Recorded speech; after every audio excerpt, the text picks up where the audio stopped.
Shalom, shalom à tous. Je suis le pasteur Douglas de l'église Bois-Négès Allemagne. Aujourd'hui, je veux que nous échangeons sur un thème bien précis, comprendre l'influence de la colère dans la marche chrétienne.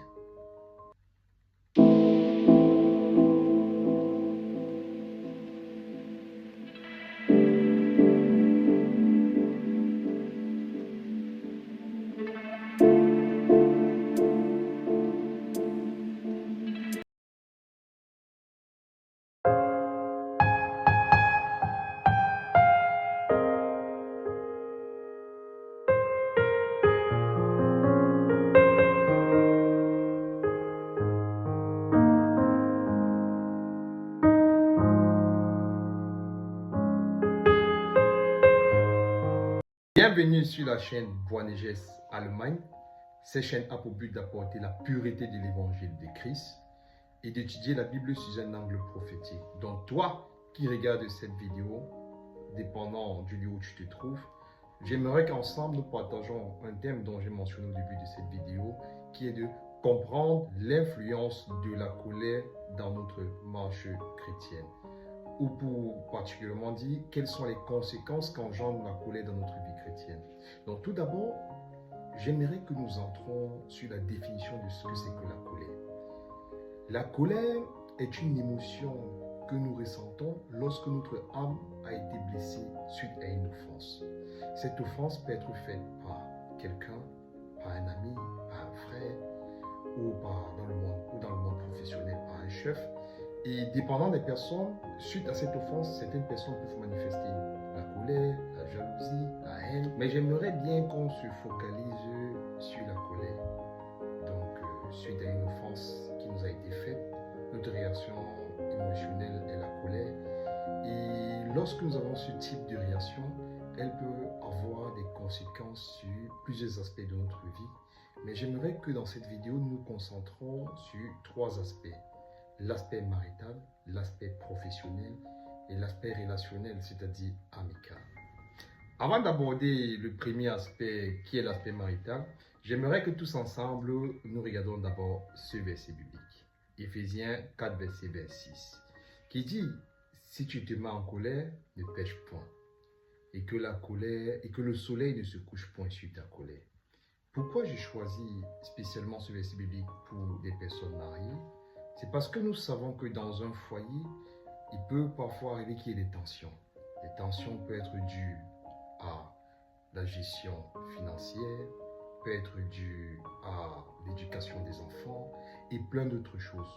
Et dépendant des personnes, c'est-à-dire l'homme ou la femme, qui peuvent avoir des réactions colériques, et lors de cette tension, ils ou elles peuvent parfois se lancer des paroles très blessantes, des paroles qui sont poussées par la colère.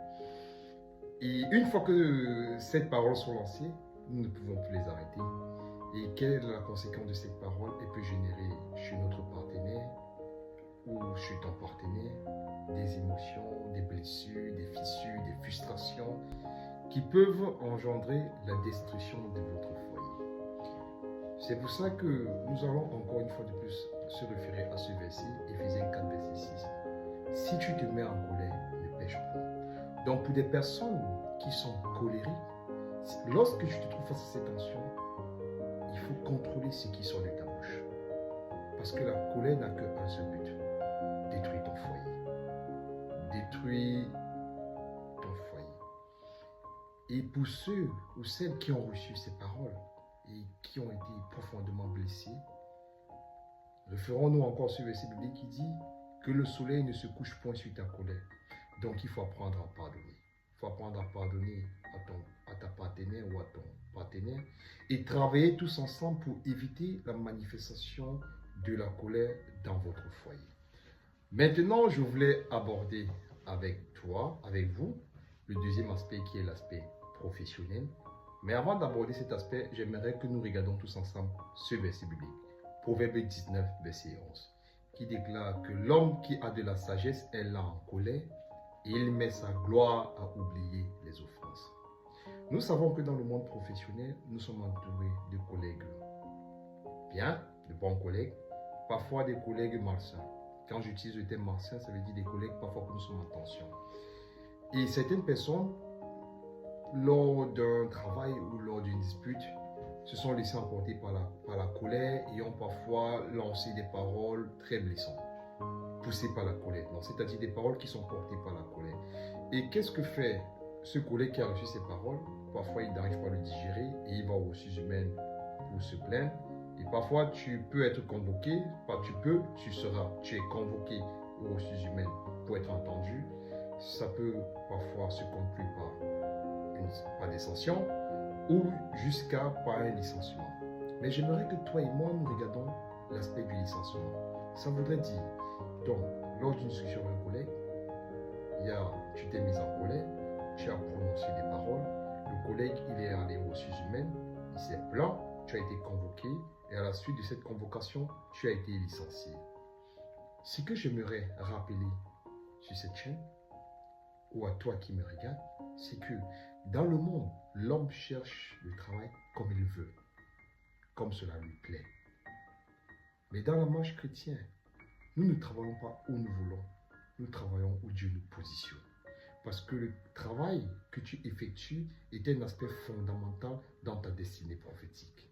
Le travail où tu te trouves, c'est l'endroit où Dieu va te bâtir, va te façonner pour l'œuvre à laquelle il t'a appelé. Donc, ça voudrait dire que si poussé par la colère, tu perds ton travail, ça veut dire que tu es destitué de l'endroit où Dieu t'a positionné. En quelque sorte, tu as annulé de façon directe, mais inconsciente puisque tu ne le savais pas, l'accomplissement de la volonté de Dieu dans ta vie. Donc, si toi, tu es dans cette situation avec un collet de tension, j'aimerais que tu regardes encore ce verset biblique, Proverbe 19, verset 11. L'homme qui a de la sagesse est là en colère. Il met sa gloire à oublier les offenses. Donc toi, apprends à oublier toutes les offenses qui te sont faites dans ton lieu de service. Maintenant, je voulais aborder avec vous ce dernier aspect qui est l'aspect relationnel, c'est-à-dire amical. Donc avant d'aborder cet aspect, j'aimerais que nous regardions ensemble ce verset biblique. Proverbe 16, verset 32, qui dit « Celui qui est lent en colère vaut mieux qu'un héros. Et celui qui est lent, qui est maître de lui-même, vaut mieux que celui qui prend des villes. » Dans notre quotidien, nous sommes entourés de belles personnes, de magnifiques personnes avec qui parfois nous entretenons de bons contacts.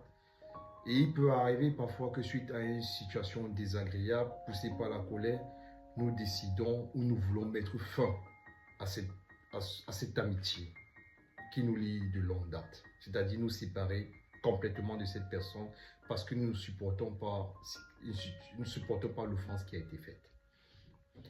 Tout d'abord, j'aimerais te rappeler une chose. Il y a des séparations qui sont bonnes, mais il y a des séparations qui sont très mauvaises. Quand je dis bon, je vais me référer par exemple dans la Bible, dans le cas de Abraham et Lot, qui se sont séparés en paix, puisque Abraham a dit, dans le but de vouloir éviter des disputes avec Lot, il a dit, si tu vas à gauche, j'irai à droite, si tu vas à droite, j'irai à gauche. Donc, tu vois bien que la décision de Abraham n'était point portée par la colère. Si toi, tu décides, suite à la colère, de mettre fin à une amitié ou quelqu'un que tu as rencontré, tu décides de mettre fin, j'aimerais te dire ici que dans la marche chrétienne, nous mettons souvent en contact avec des personnes qui seront la clé pour l'accomplissement de Dieu, de la volonté de Dieu dans notre vie. Prenons un exemple. Tu rencontres un ami, tu es en train de chercher du travail, tu ne sais pas qu'à telle entreprise on est en train d'embaucher. Et subitement, il y a un ami qui vient vers toi qui te dit, écoute, dans telle entreprise est en train d'embaucher, tu peux postuler dans telle entreprise. Ou je connais quelqu'un, envoie-moi ton CV, j'enverrai dans sa boîte email. Le monde dira c'est le hasard. C'est le hasard que j'ai rencontré cette personne ou le thème qu'ils aiment bien étudier, la chance. Mais nous, dans la marche chrétienne, il n'y a pas de chance.